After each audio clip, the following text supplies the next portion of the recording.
As for his history plays, Shakespeare took the details mostly from Holinshed's Chronicles of England, Scotland, and Ireland, published in 1577. Even the famous Three Witches in Macbeth were not invented by Shakespeare, but borrowed from Holinshed. But while Holinshed called them nymphs or fairies, which sounds nice and attractive, Shakespeare transformed them into secret black and midnight hags. On the other hand, one area in which Shakespeare was amazingly original was in his use of the English language. Literally hundreds of words and expressions that are still in common use today were invented by Shakespeare. In a recent and very readable study of the life of Shakespeare, Bill Bryson picks out a selection of well-known idioms that can be attributed to Shakespeare, even if few people today actually realize this. These include vanish into thin air, the milk of human kindness, foul play, a tower of strength, the wish is father to the thought, pomp and circumstance. Oh, very interesting. I didn't know that was from Shakespeare. And a foregone conclusion. Many of these expressions have since been translated into other languages too, showing just how universal the influence of the bard from Stratford upon Avon has been in the 400 years since his death. Indeed, universality is Shakespeare's greatest strength and the reason for his enduring success. His tragedies are not just about the characters in them, they are about humanity. Romeo and Juliet is not just a story about impossible love in 16th century Italy. Remodeled as the West Side Story, it became a story about impossible love in 20th century New York, or in the 1949 film, Les Amants de Vernon something, impossible love in post-war Italy. Hamlet is not just a play about the troubles of a Danish prince, but a tragedy about revenge and being true to oneself. I think that needs to be two separate words, like to ones, and you put an apostrophe for ones, like to show possession in itself. Shakespeare's history plays are not just stories. In them, he explores the universal themes of loyalty and treachery, power and the abuse of power, strategy and choices. And in Othello and the Merchant of Venice and other plays too, he even highlighted the questions of race and culture, which in the 16th century, age of discovery, were becoming increasingly relevant and intriguing topics of interest. In 2016, a worldwide survey by the British Council marking the 400th anniversary of Shakespeare's death found that Shakespeare is actually more popular today outside Britain than in Britain itself. This is surely due to the fact that in many parts of the world, Shakespeare's plays are read in modern translations, which are understandable by all. In Britain, Shakespeare is usually studied and presented in the original 16th, 17th century English in which it was written, which is not always the easiest to understand, especially, this should say especially, E-S. This is like how you would speak it, right? Some people just say specially, but it should be especially with an E in the beginning, for teenagers in school. In 400 years, the English language has changed quite a lot, but it is probably true to say that without the continuing influence of Shakespeare, it would have changed even more. All right, we'll go to the top. And we'll do these two paragraphs here, this section here. Any vocabulary, any phrases, any meanings, just any questions at all that you might have, feel free to ask. Says the works of Shakespeare have been translated into all the major languages in the world, over 80 languages. Over 400 years after he died, Shakespeare is studied in schools and universities worldwide. And throughout the world, he is still considered by many as the greatest writer of all time. Shakespeare's plays have been made into over 420 films, far more than any other author. And each year there are hundreds of Shakespeare festivals worldwide, including many in non-English speaking countries like Poland, Germany, France, Spain, Japan, or Argentina.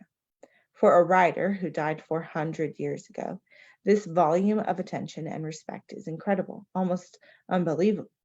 So how has Shakespeare managed to establish such an immense reputation? Okay, so any questions in this section here? Teacher, I would like to know immense. Immense means like, I'm trying to find it in the text. Yeah. Yes. The next one. Thank you.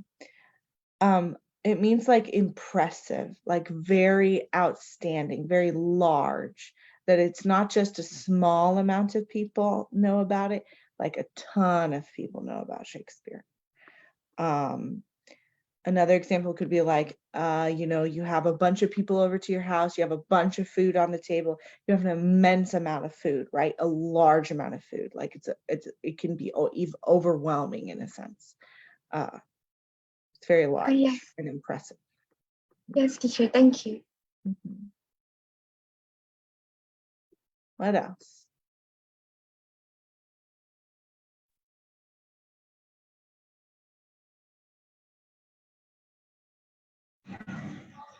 Establish. To establish means to like, I'm thinking of like a foundation of a house, right? You establish a foundation, right? And then you can build the house upon that. But that's just like another abstract explanation. Like sort of to like create or to set firm, like to, I'm gonna have to look up the definition. I always feel so bad when I have to like look up definition because I'm like, surely it shouldn't be this hard. But all I can think of is I think in pictures.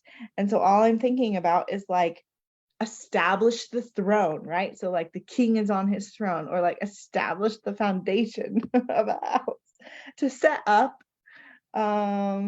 like to achieve a permanent acceptance. That's a great definition.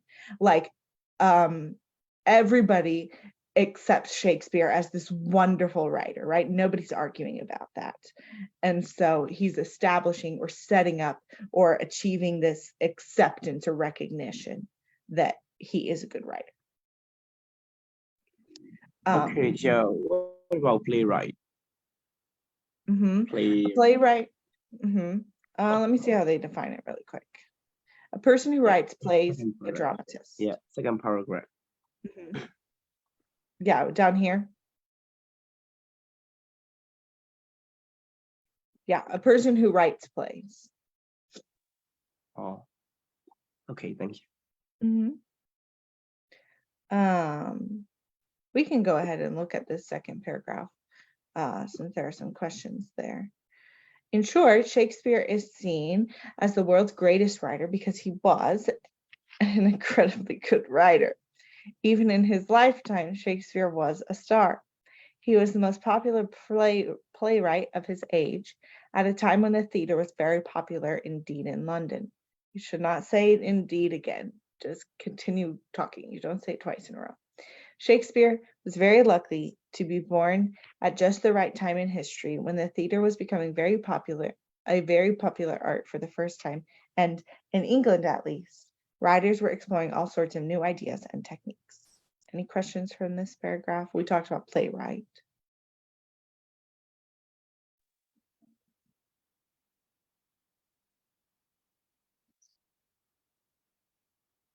Okay, Joe.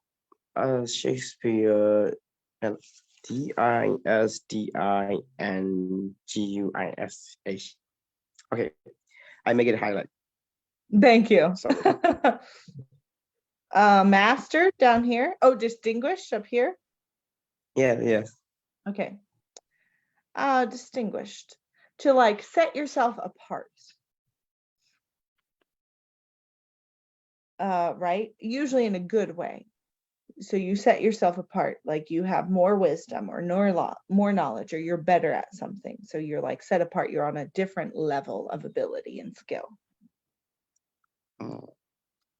Like I have a lot of knowledge. But it's to set yourself apart. So like if you're really good at something compared to someone else, then you distinguish yourself from them, or you're a distinguished scholar, or you're a distinguished doctor, or whatever you're doing. Like if you're really good at something in comparison to someone else, then you are distinguished. Or just like we know which one is good or not. Like, Yes. thank you. Uh-huh.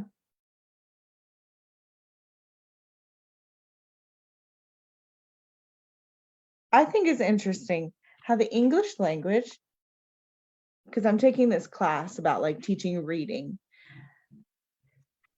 for my, since I'm a teacher. Yes.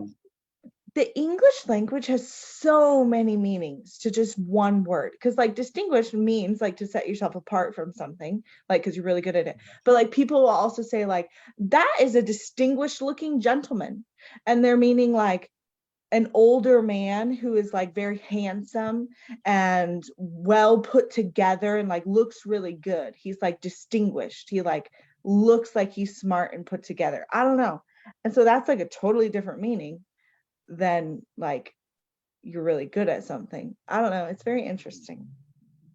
That is why I love English.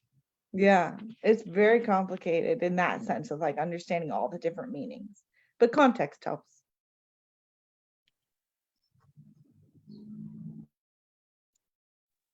Any other questions in this paragraph? No, teacher.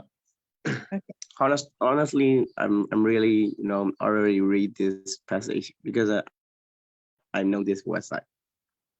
This topic, or these No, I know words? this website, and I always getting in this website and I read it. Got it. Okay. Well, I'll have to find some other websites then if you guys are too familiar with this one. Okay. Yeah, that's good to know. Thank you for telling me.